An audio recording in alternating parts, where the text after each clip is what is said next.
on, guys? This is Zach with Speed Scene Wiring. Today we're actually going to solder a couple circuits in the field to help you learn how to solder a couple wires together and maybe make a repair to something that is broken in your shop or in your garage. Okay, here we go. Since you're doing this repair in the field, you're going to have some wire to attach to another piece of wire. The components and tools that you're going to need to make this successful are going to be your strippers, your Dykes, some solder, 60/40 rosin tin. You can pick this up at any Radio Shack. Go with the thinnest gauge possible that you can find, and a little torch, and of course your soldering gun.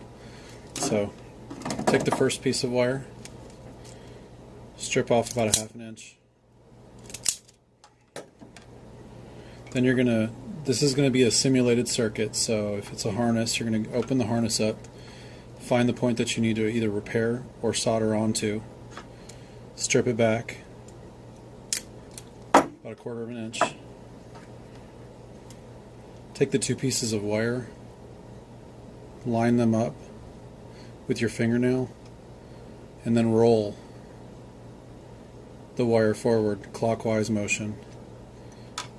Then go ahead and cut off the excess wire, trim it down,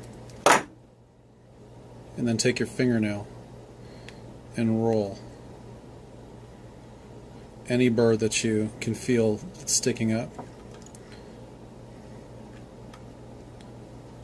Take your soldering gun and your solder, put the gun on the back side of it, of the wire, and just let it heat up for a second, and then just touch it gently, and then when you're done you can flick that a little bit and knock off the excess solder.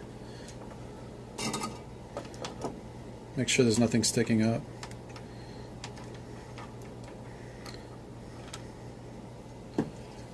Take your heat shrink, slide the heat shrink over the wire, grab your torch,